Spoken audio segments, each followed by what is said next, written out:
How closely can we look at an object and how much detail can we see?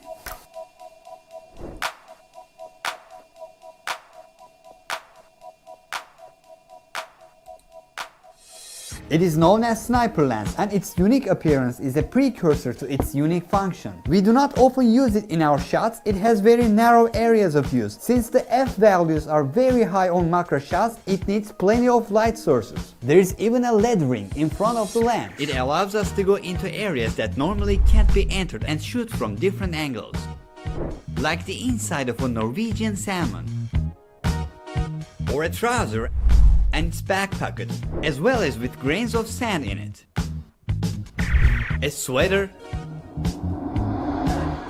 playing cards, or a vacuum cleaner that hasn't been cleaned in a while.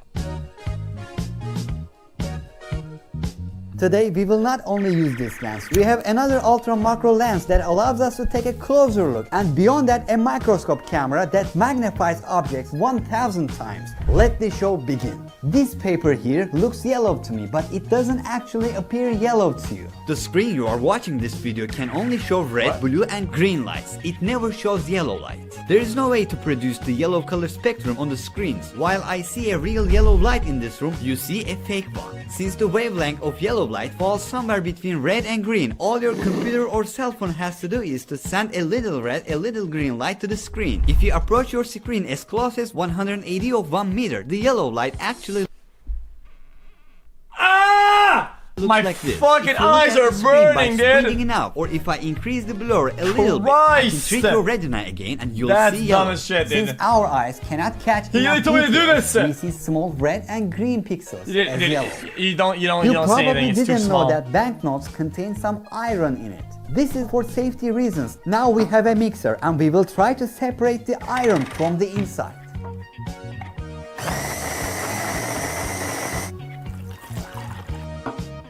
As I'm bringing the magnet closer, it's coming. The iron parts in it are decomposed. There are many more clues to understand if a dollar is real or fake. If we rub our finger on George Washington, we can get a sound. I'm feeling the thicker texture. Also, I have a normal paper. When I draw a line, I see the paint here doesn't spread equally. The beginning of the line is denser. When I do the same thing on the banknote, the paint spreads equally. As we approach the dollar, we see that the lines on it are not perfectly sharp. The ink is scattered. 75% cotton, 25% linen. The Federal Reserve says the average lifespan of used $1 bill is 6.5 years due to wearing and tearing. Since I mentioned the markers, let's take a closer look at one of them. Green paints at the tip of the marker can be seen on a macro scale.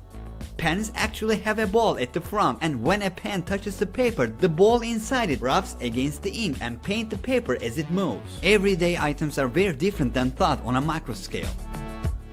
And bread. Its cratered structure looks like this up close. But what if it gets moldy? Sometimes the green parts of a moldy bread are plucked and the clean looking parts are eaten. But even though they are partially green, every part of these breads is moldy. There is no such thing as a clean part. What the Mold fuck is a that? fungus and quickly spreads to every part of the bread. You can think of the long, branching filamentous fungal structure called hyphae, which is not visible to the human eye as the webs of the mold. Although we can see, covering the entire bread bag with spores of mold fungus is only a few hours process. This is a rosehip flavored tea bag and the dissolution of it in the boiling water.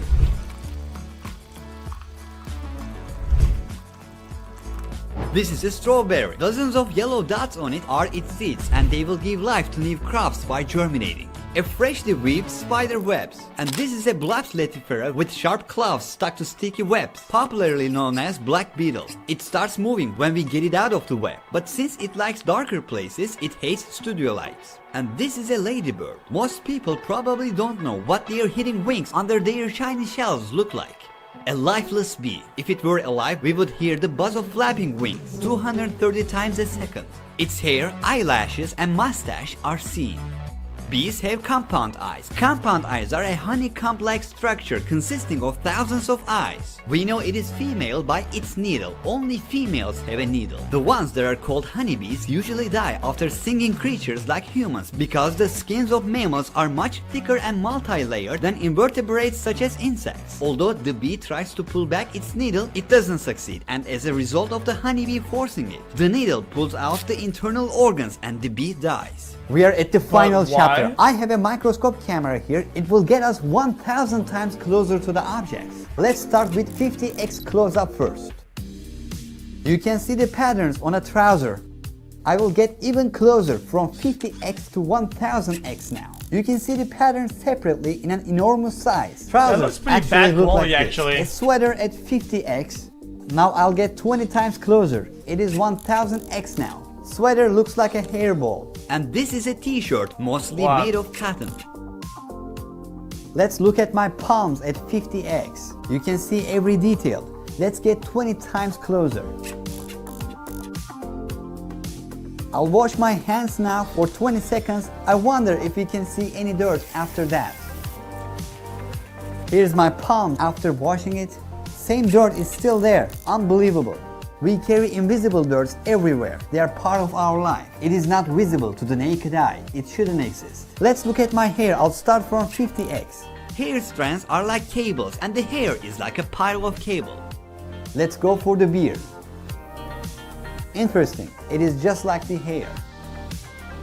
Not even a week old. Let's take a look at the 3-day-old beard. We can see the edges are sharp. It might have looked softer if it was older. I will get a close shave now. I wonder if we can see any detail after a close shave. Can we see anything after a close shave? I thought I got rid of this, but since it is very detailed, it looks like I need another shave. And the edges look even sharper now. And this is the moment when a drop of sweat forms in my hand during a long shot.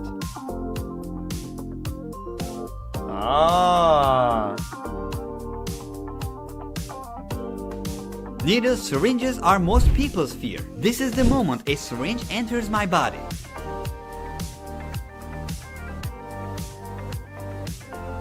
We looked at most objects in everyday life from different angles. Macro-scale world was a different world. We are at the end of a personal experience video. We will continue to gain new perspectives with such videos and documentaries that we shot in Japan, Ukraine or Burundi. Thank you for watching. This is Ruhi Chenet. I am an independent documentary filmmaker. Me and my team, we will continue to travel all around the world to bring you valuable information to your doorstep. The topics we cover are mostly rare. That's why the process takes a lot of time and requires some budget. If you want to support Ruhi Chenet Media with the travel and production costs, we now enable the join button on our YouTube channel. You can click on the link down below that says budget support to see the 3 options. Then you can select one of them to join Ruhi Chenet Media with volunteer support. This will enable us to continue to create independent documentaries with comprehensive approaches and help us to spend more budget and increase production quality for these documentaries. Thank you for your support. Ruhi Chenet was here.